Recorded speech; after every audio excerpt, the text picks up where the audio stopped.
আসসালামু আলাইকুম ওরহমতুল্লাহি ওবরাকাতুহ। আলহামদুলিল্লাহি রব্বিল আলামিন ওয়াসসালাতু ওয়াসসালামু আলা সাইয়্যিদিল আমিন নবিয়্যিনা মুহাম্মদ ওয়া আলা আলিহি ওয়া সাহবিহি আজমাইন। আম্মা বা'দ। আউযু বিল্লাহি মিনাশ শাইতানির রাজীম। বিসমিল্লাহির রহমানির রহিম।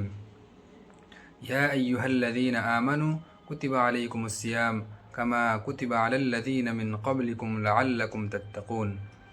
সম্মানিত শ্রোতাবিন্দু, আজকে আমার দার্সের বিষয় হচ্ছে যেসব কাজগুলো করলে সিয়াম নষ্ট হয়ে যায়। প্রথম হচ্ছে এই কেউ যদি স্ত্রী সহবাস করে থাকে তাহলে তার রোজা নষ্ট হয়ে যাবে, এবং এটি হচ্ছে একটি বড় গুনহার কাজ। সিয়াম অবস্থায় সহবাস করলে এটি একটি অনেক বড় গুনহার কাজ। কেউ যদি এই কাজটি করে থাকে তাহলে তার রোজা নষ্ট হয়ে যাবে এবং তাকে কাফারাও দিতে হবে এবং আল্লাহ রব্বুল আলমিনের কাছে তওবা করতে হবে। আল্লাহ রসুল সাল্লাল্লাহু আলাইহি ওয়াসাল্লাম বলেন, আতিক রাকাবাতান ক্বালা মা আজিদুহা ক্বালা ফাসুম শাহরাইন মুতাতাবিআইন ক্বালা লা আস্তাতিউ ক্বালা ফাআতইম 60 মিসকিনান। রাওয়াহুল বুখারী ও মুসলিম। একজন সাহাবী সিয়াম অবস্থায় স্ত্রী সহবাস করে ফেলেছিলেন, যার কারণে আল্লাহ রসুল সাল্লাল্লাহু আলাইহি ওয়াসাল্লাম তেনাকে বলেছিলেন, তুমি একটি গোলাম আজাদ করো। সেই সাহাবী বলেন কি, আল্লাহ রসুল, আমার এটা ক্ষমতা নাই, আমি গোলাম আজাদ করবো, এর আমার ক্ষমতা নাই। আল্লাহ রসুল সাল্লাল্লাহু আলাইহি ওয়াসাল্লাম তেনাকে বললেন, ফাসুম শাহরাইন মুতাতাবিআইন, তাহলে তুমি 2 মাস ধারাবাহিকভাবে 2 মাস তুমি সিয়াম পালন করো। সেই সাহাবী বললেন, ইয়া আল্লাহ রসুল, আমি এটাও পারবো না। আল্লাহ রসুল সাল্লাল্লাহু আলাইহি ওয়াসাল্লাম তেনাকে বলেছিলেন, ফাআতিম 60 মিসকিনান, তুমি 60 জন মিসকিনকে খাবার খাওয়াও। এই হাদিস দ্বারা আমরা বুঝতে পারলাম, কেউ যদি সিয়াম অবস্থায় স্ত্রী সহবাস করে থাকে তাহলে তার রোজা নষ্ট হয়ে যাবে এবং তেনাকে কাফারা দিতে হবে।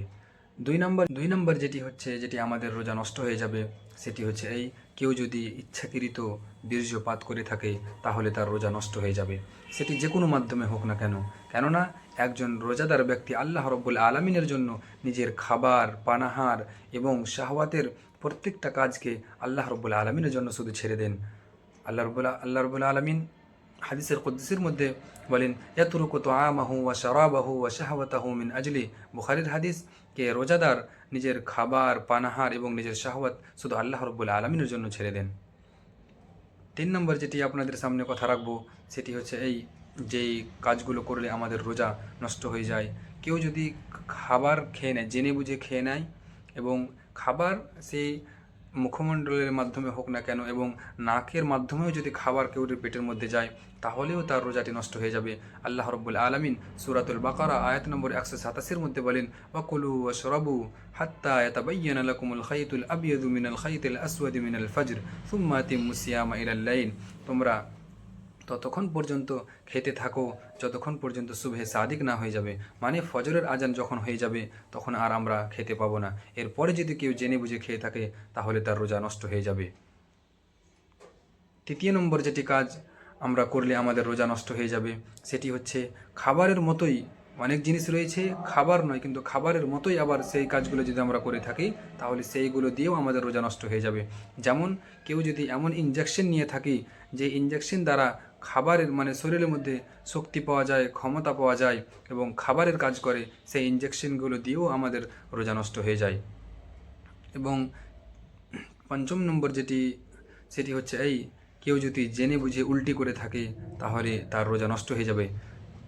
এছাড়া আর যদি কাউরের উল্টি নিজের ইখতিয়ার ছাড়া, নিজের ক্ষমতা ছাড়াই উল্টি হয়ে যায়, এরকমই আমভাবে গ্যাসের কারণে এবং শরীর খারাপ হওয়ার কারণে যদি উল্টি হয়ে যায় তাহলে তার রোজা নষ্ট হবে না। হাদিস তিরমিজি এবং আবু দাউদ, ইবনে মাজার মধ্যে সহিহ হাদিস রয়েছে। আল্লাহ রাসূল সাল্লাল্লাহু আলাইহি ওয়াসাল্লাম বলেন, মান যারাআহুল কাইউ ফালাইসা আলাইহি কাযাউন ওয়া মান ইসতাকাআ আমাদান ফালইয়াকজি। কেউ যদি জেনে বুঝে উল্টি করে থাকে তাহলে তাকে কাজা দিতে হবে, এবং কাউরের যদি নিজের ইখতিয়ার ছাড়াই যদি কেউর উল্টি হয়ে যায় তাহলে তার উপরে কোনো কাজা নেই, তাকে কাজা দিতে হবে না। 6 নম্বর যেটি কাজ করলে আমাদের রোজা নষ্ট হয়ে যায় সেটি হচ্ছে মহিলাদের ক্ষেত্রে। রমজান মাসে সিয়াম পালন করা অবস্থায় কোনো মহিলা যদি ঋতুবতী হয়ে যায় তাহলে তিনার রোজা নষ্ট হয়ে যাবে। আল্লাহ রসুল সাল্লাল্লাহু আলাইহি ওয়াসাল্লাম মেয়েদের ক্ষেত্রে বলেছেন, আলাইসা ইদা হাজাত লাম তুসাল্লি ওয়া লাম তাসুম।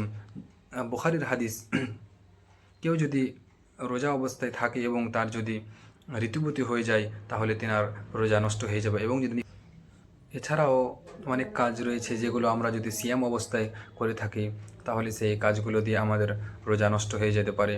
এবং কিছু এরকম জিনিস রয়েছে যেগুলো যদি আমরা সিয়াম অবস্থায় করে থাকি তাহলে আমাদের রোজা নষ্ট হবে না।